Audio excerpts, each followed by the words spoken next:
Happy Monday, everybody. My name is Brandon Rosa, and welcome to another episode of the Xbox in 10 podcast, your weekly source of Xbox gaming news covered in around 10 minutes. Every Monday, this podcast covers new game releases, the previous week's gaming news, and we all learn an Xbox-related fun fact together. This show is on podcast services around the world, so please subscribe in your favorite and leave a review. Xboxin10.com, no numbers, is your quick source for links to all of our podcast destinations and social media profiles, which you can follow at Xboxin10.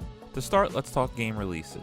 The big games out last week were the Telltale Batman Shadows Edition Batman the Telltale series, The Sims 4 Discovery University, Untitled Goose Game, and Borderlands 3's DLC, Moxie's Heist of the Handsome Jackpot. The games coming out this week are Oniken Unstoppable Edition, Demon Pit, Stralmium Immortality, Xenoraptor, Tamashil, Demons with Shotguns, Odalist, The Dark Call, Natsuki Chronicles, and Clocker. Now on to last week's biggest news stories. Albeit a quiet news week, we have 6 to go over.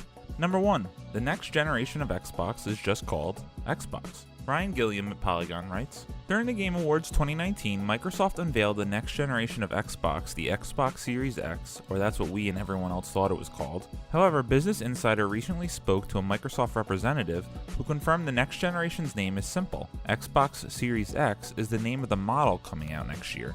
The name we're carrying forward to the next generation is simply called Xbox, said the Microsoft representative. And at the Game Awards, you saw that name come to life through the Xbox Series X. In a separate quote, the representative told Business Insider, similar to what fans have seen with previous generations, the name Xbox Series X allows room for additional consoles in the future.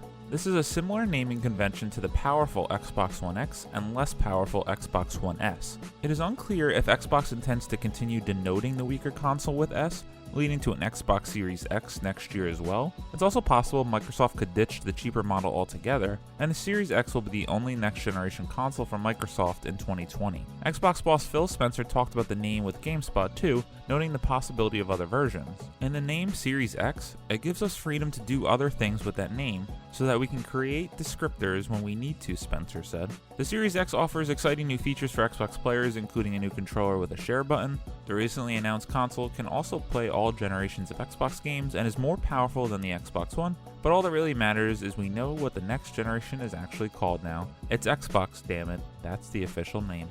Not that it's a big deal or anything, but they seem to have blundered this announcement a little bit. Everyone clearly thought it was Xbox Series X, when we all really thought just calling it Xbox would be the best move. Calling it the Series X gives them the flexibility to iterate on that console and that version in the years to come, and Series X Plus, Series X Pro, so on and so forth. Cannot wait for next year.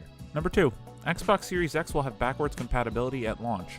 Chris Priestman at IGN writes, Microsoft has confirmed the next-gen Xbox Series X will support backwards compatibility with all Xbox One titles from the day it launches. Head of Xbox Phil Spencer told GameSpot the Xbox Series X will be able to play all the games currently available on the Xbox One from day one. That includes Xbox One games, but also the Xbox 360 and original Xbox titles that have been made backwards compatible over the time with the Xbox One. We wanted to make sure that we had that day one we could deliver on the compatibility promise, and so I've been playing quite a few Xbox 360 games on my Xbox Series X and Xbox One games on the Xbox Series X. And that's just to ensure that we can be there day one, Spencer told GameSpot. Backwards compatibility for the Xbox Series X has been a topic of discussion for the next-gen console since Spencer's talked about it at E3 2019.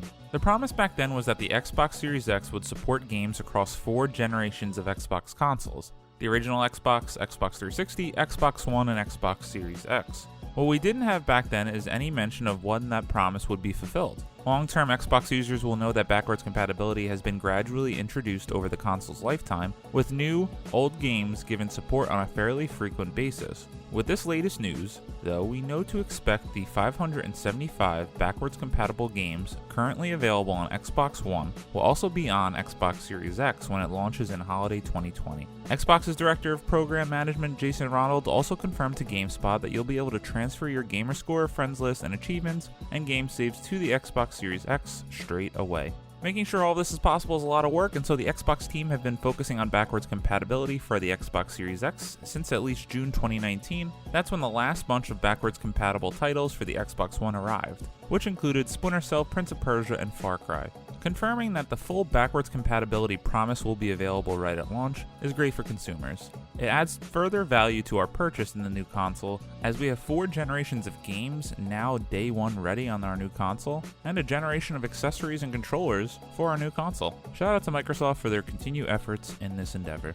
Number 3, new games with gold for January 2020. Dean Shimabukuro at Xbox Wire writes, in January on Xbox One, sneak and plunder as a goblin thief in the fantasy stealth game Styx, Shards of Darkness, and then don the cape and cowl to become the Dark Knight in Batman the Telltale series. On Xbox 360 and Xbox One via backwards compatibility, enter the King of the Iron Fist tournament in Tekken 6, then play through an epic Star Wars saga and the classic puzzle adventure title LEGO Star Wars 2, the original trilogy. Styx Shards of Darkness will be available from January 1st to the 31st on Xbox One, Batman the Telltale series from January 16th to February 15th on Xbox One, Tekken 6 from January 1st to the 15th on Xbox One and Xbox 360, and LEGO Star Wars 2 the original trilogy from January 16th to the 31st on Xbox One and Xbox 360. The gift that keeps on giving in Xbox Live free games with gold. Number 4. Forza Motorsport 8 will be vastly different, more news in 2020. Heidi Nicholas at True Achievements writes, Turn 10's next Forza experience, presumably titled Forza Motorsport 8, is already playable and we'll be hearing more details about it next year. Turn 10's creative director discussed details about the game in a recent stream, saying it's vastly different and an amazing experience. Given that the game is apparently already playable and something we will hear about next year, we have to assume that the game is running on an Xbox Series X. Wanted to throw this little news tidbit in there, as this was the first year in 2019 that a Forza Motorsport game hasn't released in many years, and it's going to be the show pony for the Xbox Series X and how good it could look when Forza Motorsport 8 more than likely launches day one on the Xbox Series X. For all you racing fans out there, enjoy. Number 5, Microsoft has told We Happy Few dev to keep making really weird games. Eric Van Allen at usgamer.net writes, over the course of developing We Happy Few, Compulsion Games went from being a 5-person indie team to an Xbox first-party studio. As it looks ahead to what its next project will be, Compulsion's creativity won't be held back by any mandates from its new parent company.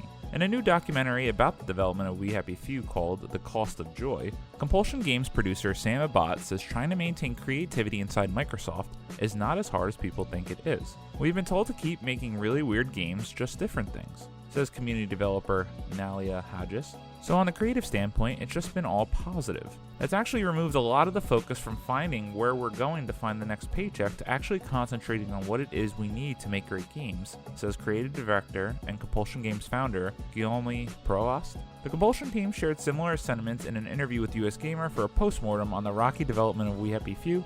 The team's next project will be a new game set in a new universe with a distinct style that will attract more players to the Xbox ecosystem, and with the help of other Xbox first-party studios, it sounds like they're all building up each other's projects. It seems like the constant news stories we get from Xbox's new first-party game studios is that Microsoft is giving the full creative freedom to all their teams. It's just really cool to see this reinforced in all their studios, and I can't wait to see what Compulsion Games does next. I played We Happy Few for about 2 hours and I enjoyed my time, but unfortunately there's just too many games out there that I want to play. And number 6, CD Projekt and The Witcher author Andrzej Sapkowski ink new IP rights deal. Wesley Yinpool at Eurogamer writes, CD Projekt and The Witcher author and creator Andrzej Sapkowski have inked a new rights deal for the fantasy franchise. On the day of the release of The Witcher on Netflix, The Witcher video game developer CD Projekt announced the agreement, which grants its new rights and confirms the company's title to the Witcher IP as it relates to video games, graphic novels, board games, and merchandise. Here's the blurb. Quote, the agreement satisfies and fully clarifies the needs and expectations of both parties, past and present, and sets out a framework for the future cooperation between the two sides, end quote. For all the hardcore Witcher fans out there, I guess this adds some levity to the situation that was going on over the past year if you were keeping up. The author regretted his decision to not take royalties on all the work that CD Projekt had been doing with his franchise and instead took a lump sum that was greatly undervalued once The Witcher struck gold and sold millions and millions of copies. I myself played The Witcher 3 for about 2 hours, and unfortunately that fantasy theme is not my personal cup of tea, but I cannot wait to play Cyberpunk 2077 when it launches next year.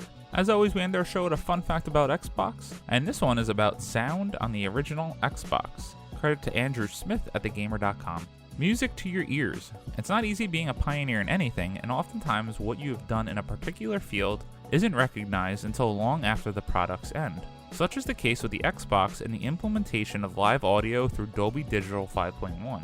It might sound like an afterthought now, but before the Xbox, there was no console on the market that had this capability. Without surround sound, the Halo game that we know today wouldn't have been possible. It was defiantly taking a leap, and it didn't come without increased production costs, but its implementation made the experience within the first Halo possible. It gave gaming companies a new component to work with, and it allowed them to enhance the end-user experience even more. Though not every Xbox game used the feature, it set the stage for its inclusion in all gaming consoles since. Cool to see that Microsoft continues to pioneer technologies in their home consoles, and let's see what they can do next with the Xbox Series X. Thank you all for listening to the Xbox in 10 podcast, your weekly source of Xbox gaming news covered in around 10 minutes. If you like the show, please subscribe on your favorite podcast service, share it with your friends, and leave a review. This past week, I have finished playing Halo Reach with my buddy in co-op, another great experience in beautiful 4K. I love that story and possibly my favorite Halo game. This past week, I've also jumped back into Resident Evil 3 Nemesis on GameCube after my eBay purchase arrived.